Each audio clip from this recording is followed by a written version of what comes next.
बिस्मिल्लाहिर्रहमानिर्रहीम। अस्सलाम वालेकुम। कैसे हैं आप सब लोग? उम्मीद है खैरियत से होंगे और अल्लाह का बहुत शुक्र है हम भी खैरियत से हैं। तो जनाब, आ गई हैं सर्दियां और मौसम है ये हलवे शलवों का। तो मज़े मज़े के हलवे जो हैं वो बनेंगे और खाए जाएंगे। तो मैं भी आज लेकर आई हूँ आप सबके लिए एक बहुत ही मज़ेदार से हलवे की रेसिपी जो आपके साथ शेयर कर रही हूँ।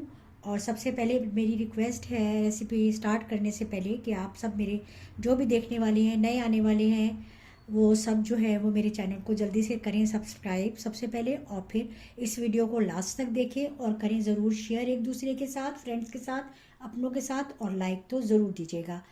तो चले फिर, ऑलरेडी मैं अपने चैनल पर बहुत से हलवों की जो है वो रेसिपी दे चुकी हूँ और बहुत ही उनको अप्रिशिएट भी किया गया है, पसंद भी किया गया है। तो आज भी मैं एक मज़ेदार से हलवे की रेसिपी जो है वो शेयर कर रही हूँ। तो चलें फिर मैं कौन सा हलवा बनाने लगी हूँ ये मैं आपको बताती हूँ कि इसके लिए और हमें किस चीज़ की ज़रूरत होती है जो हम ये हलवा तैयार करेंगे और बहुत ही बनेगा मज़े का। तो हमने लेना है ये ब्रेड क्रम्स लिए। ये मैंने ब्रेड के 4 स्लाइस लिए थे। इसको मैंने अच्छी तरह से ग्राइंड कर लिया है और ये देखिए बिल्कुल ये बारीक हो गया है और ये पूरा कप जो है वो भर गया है, यानी कि ये पूरे बाउल जो है वो फुल है। सूजी भी हमने 1 कप लेनी है और बारीक सूजी लेनी है, इतनी ज़्यादा मोटी वाली सूजी नहीं लेनी और बहुत ज़्यादा बारीक भी नहीं लेनी, यानी इसको ग्राइंड नहीं करना।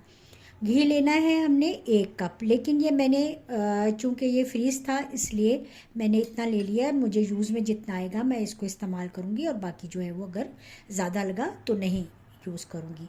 चीनी हमने लेनी है 1 कप, लेकिन मैंने थोड़ी सी कम ली है क्योंकि मैं कम मीठा पसंद करती हूँ, इसलिए मैंने एक्सक्यूज़ मी थोड़ी सी चीनी जो है वो कम लिया। आप चाहें जो बहुत ज़्यादा मीठा, अच्छा तगड़ा वाला मीठा पसंद करते हैं तो उनको ये फुल कप भर के लेना पड़ेगा। 2 अंडे लेने हैं जी हमने, और ये हमने लिया है छोटी इलायची बारीक करके दाने निकाल लिए हैं और छिलके भी इसके हमने यूज़ करने हैं। और हमने लेना है जी ये 1 कप दूध, ये दूध भी ले लिया है हमने। तो चलें जी अब हम स्टार्ट करते हैं कि ये हमने किस तरह से बनाना है। सबसे पहले तो हम सूजी को भूनेंगे, अच्छा सा थोड़ा सा घी डालेंगे और सूजी को भूनेंगे। फिर हम ये ब्रेड को अपना अच्छा सा भूनेंगे, गोल्डन लाइट गोल्डन दोनों चीज़ों को हमने करना है। फिर आगे क्या नेक्स्ट का प्रोसीजर क्या है वो हम आपके साथ अभी शेयर करते हैं। ये हमने ऑन कर दिया है चूल्हा और कढ़ाई को रख दिया है। बिस्मिल्लाहिर्रहमानिर्रहीम। सबसे पहले हम सूजी को भूनना शुरू करते हैं। अच्छे से ये भून जाएगी, गोल्डन सा इसका कलर हो जाएगा तो फिर हम अपनी ब्रेड जो है वो भी इसी तरीके से भून लेंगे। देखिए सूजी का कलर बहुत अच्छा सा गोल्डन हो गया और बहुत मज़े की आ रही खुशबू। तो अब हम सूजी को निकाल लेंगे और इसी में हमने अपना ब्रेड जो है उसको इसी तरीके से भून लेना है। ये अब मैं ब्रेड इसी में ऐड कर रही हूँ और अच्छा सा इसका भी गोल्डन सा कलर करेंगे।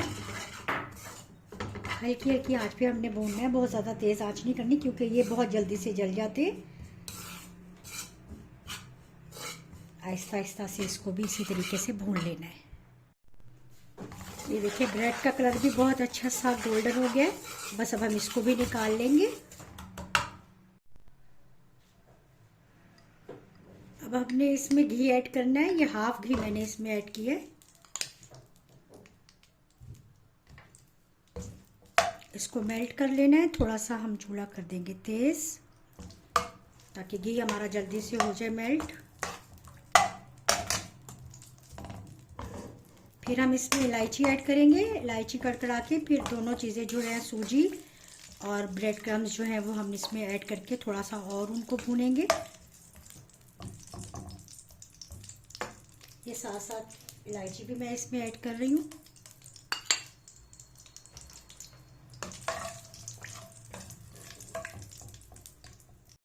देखिए इलायची भी अच्छी तरह से कड़कड़ा गई है। अब हमने जो ब्रेड क्रम्स और सूजी भून लिए थे बिस्मिल्लाहिर्रहमानिर्रहीम वो इसमें ऐड कर देंगे।